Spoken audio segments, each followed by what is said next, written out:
right? My work is in the months leading up to the convention. My work is securing that talent. My work is making sure that we've got their plane tickets, their cars, their hotel rooms, their per diems, making sure that all of that, I've got badges, I've got this.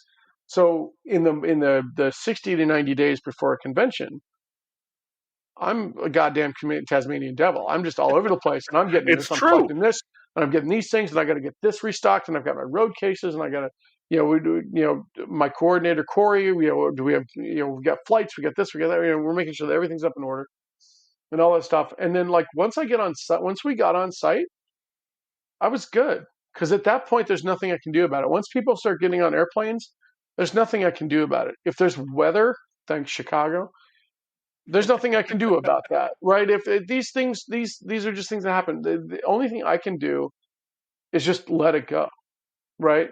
And the way I run things and the way the hyper organization and the hyper just the attention to detail that I like to pay really really made it easy on the agents and the guests and things that showed up because we gave it to them. We laid it out ahead, weeks ahead of time. And so they come into the show and they go, okay, so we got to go here, we got to go here. We had great talent handlers that kept things on schedule. We had great communications with the photo ops and with the rest of the show floor. And if somebody wanted to rabbit and go look, we had somebody from security right there to go with them. So we were ready for all of that. So even running a 4-day monster like New York ComicCon, by my my second or third year doing that,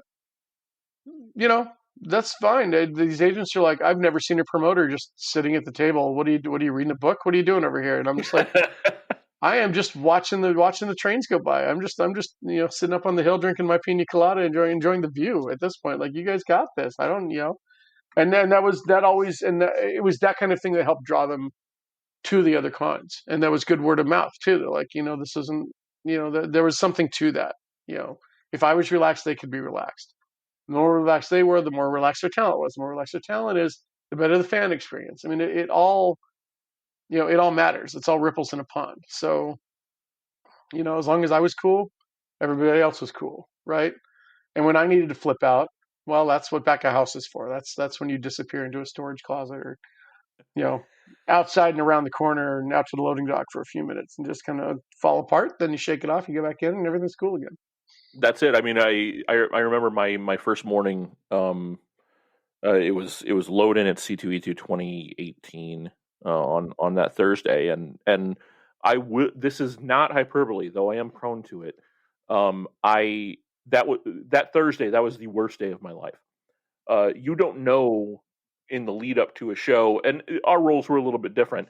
90% of my work happens on the show floor during the show itself. Mm-hmm. And I had no idea what I was walking into, but I found out very quickly what not to do on my first day at a convention. So yes, on-site for me is very different than on-site for you.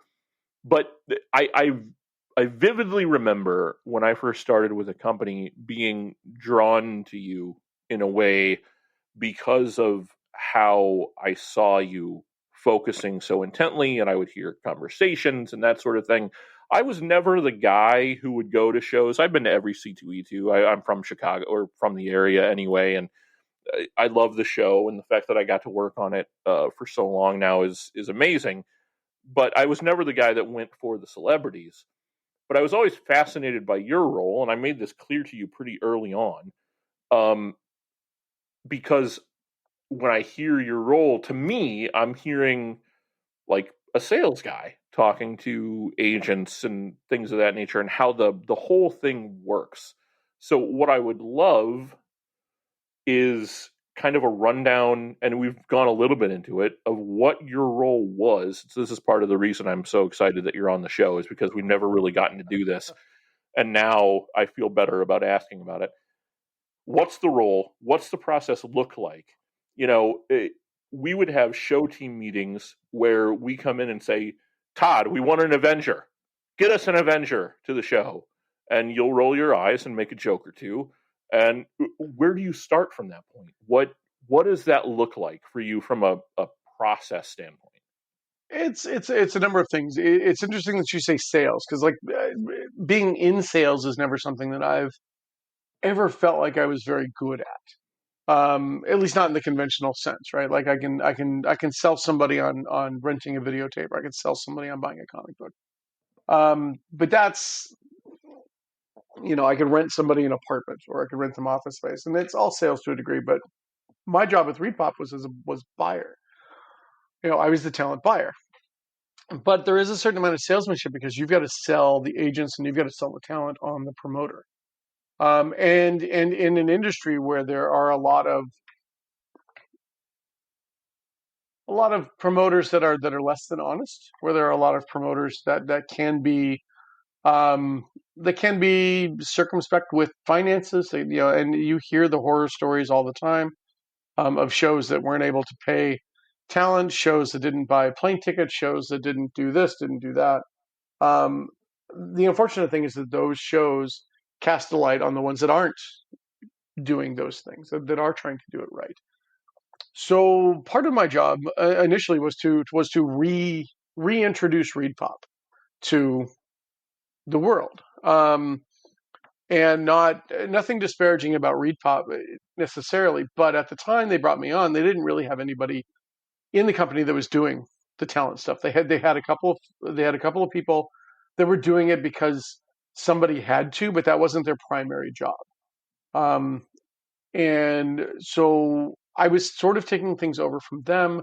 And the issue I think that had been going on is that a lot of the agents and brokers and things that I had relationships with, the conversation pretty much as we were calling them to let them know what was going on with Emerald City ComicCon at the time.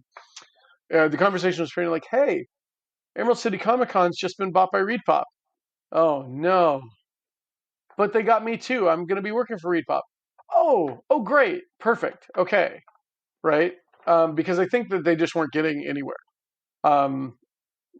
As they were trying to get to Repop, because even at the time, New York Comic Con was huge. C2E2 was up and coming. And with Emerald City Comic Con being added, that just kind of shone a bright light on Repop, and what was going on there. So I did have to resell Repop and resell my brand of stewardship, to the clients. On the same hand, they also had to come to me. I would have a lot of people saying, "Hey, we want this guy into New York Comic Con. We want this cast to get into Chicago. We want, bring us back to Seattle. Let's do this. Let's do that."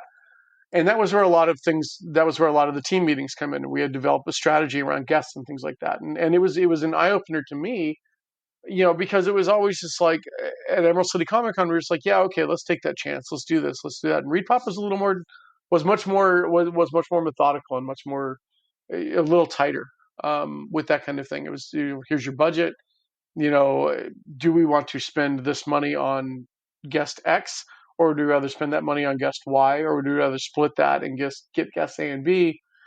We had to make those decisions and figure those things out. So that was a bit of an eye opener for me. But for the most part, my job was just to book the talent. And if we had it, we would have strategy meetings, and I would walk out of there with a huge guest list of names and things like that. And then at that point, I start investigating. I start digging in. I'm like, who are they wrapped by? If I don't know already, what is their guarantee? What are they going to want to get paid? What's their T&E going to look like? What's this going to look like? What's that going to look like? And we put together some P&Ls. We put together a mock budget. We put all these different, all the nuts and bolts behind it. And then we go from there, and we can either rule people out, or we say, okay, here's our tier A, and then here's tier B, here's tier C. Here's, if we don't get, along with like 5 different columns of types of property or things like that. And if we don't get A, we move to B, kind of first, second, third choices, things like that. And eventually we put together a list. And then there's times where people come to me and be like, "Hey, I've got this actor on the market. They really want to get to the con. What do you think?" And sometimes it's a good idea and sometimes it's not. And so we jump on those things. We need to be able to improvise and bring extras in. And one way or another, you just kind of build the lineup, and then once that's done, once you've spent your money, then it's putting everything together. It's putting together the schedules. When are they going to be autographing? When are they going to be in photo ops? When do they take their lunch? When do they do this? When do they do that? We need to book plane tickets for them, for their people, get their hotel rooms. And there's a ton of logistics and operations that go into this, that not a lot of people see. And that's usually the last 3 months leading up to the show. Usually the lineups are done by then. we may still be announcing guests up until the show, but most of the time we did try to actually have everything locked in by 90 days out of most cons.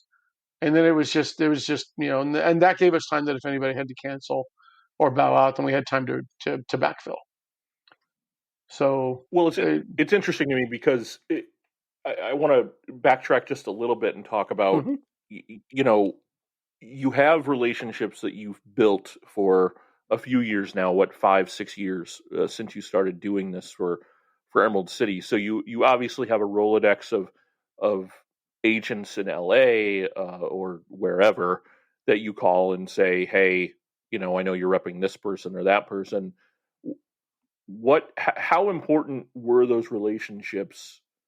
And moving into the Read Pop portion of your career and going forward, obviously, but like how important was the relationship building aspect, and how does that play in to an agent coming to you and saying, hey, I've got this guy, what do you think about this? It's a little outside the box, or you being able to call that agent and say, hey, can you do me a solid here? There was a lot of that. From Emerald City into Read Pop, at the time we were mostly dealing with, you were either dealing with brokers and agents that were convention specific to celebrities, or you would get the occasional, actual like manager, or maybe a manager publicist kind of thing. It was right about the time Emerald City transitioned over to Read Pop that the big talent agencies started to get involved. The MCU, kicked off in 08 with Iron Man, and come 2012, 2013, things like that, people are starting to say like, why can't we get, why we've got all of these other actors and actresses, and we've got everybody from Battlestar Galactica to Superman to this to the other thing to all these, all these different, Firefly and all these different things, but when can we start cracking that Avenger level, as we need an Avenger, that kind of thing. And that was really where the big agencies got involved, because those are actors who aren't necessarily going to have, a ground level agent that's handling these kinds of things. So the agencies got involved, and those were new relationships to me. So the old relationships were easy. And you could work it both ways. They come to you and say, hey, we want to do this, and sometimes you work out a good deal, and that's how a lot of things come through. And when you can get people, if they really want their people there, and you want to take a chance on it, that's when you get the fun stuff. That's when you get like they come in, they don't come in on a guarantee. They just they take what they make, and it's good for them, and it's good for us, and it's good fan service, or they just keep it very low. And then you've got the people that have certain expectations, that regardless of the size of the show, regardless of the time of the year the show is, whatever, like that person is always going to be X number of dollars. If you want them to step foot in the show, they're always going to be X dollars for X, for Y amount of time, period, end of story. That's it. For the uninitiated, real quick, when Todd talks about a guarantee, essentially what that means is a celebrity will come in for a certain amount of dollars, and those dollars will be made via whatever it is they agree to do on site, whether it's photo ops or autographs or a combination of the two, and they'll get every dollar of all of those things until they hit that guarantee number. If for some reason they don't hit that guarantee number, then the show is on the hook for the extra. Is that right? That is correct. Real simple math: if somebody comes in and their guarantee for that weekend is $10,000, and they only make 9,000, then they take that 9,000, and the show owes them an additional grand on top of that. But if they come in and they make 15, then they take home 15, and great, no problem. Then we don't owe them anything, and they don't owe us anything, and everything's good. And but the bigger the guarantees get, obviously the bigger the risk is. And there's an algebra to it. There's an alchemy to it, where you've got this guarantee, and you've got this many people that you think are going to come to the show, and then how many of those people are going to stand in line to get the autograph or get the photo op or do the thing. And if it's that many people and this many units you think you can move, then what's the price of that unit going to be? I've seen people miss very small guarantees because their per unit price was too high. I've seen people absolutely cry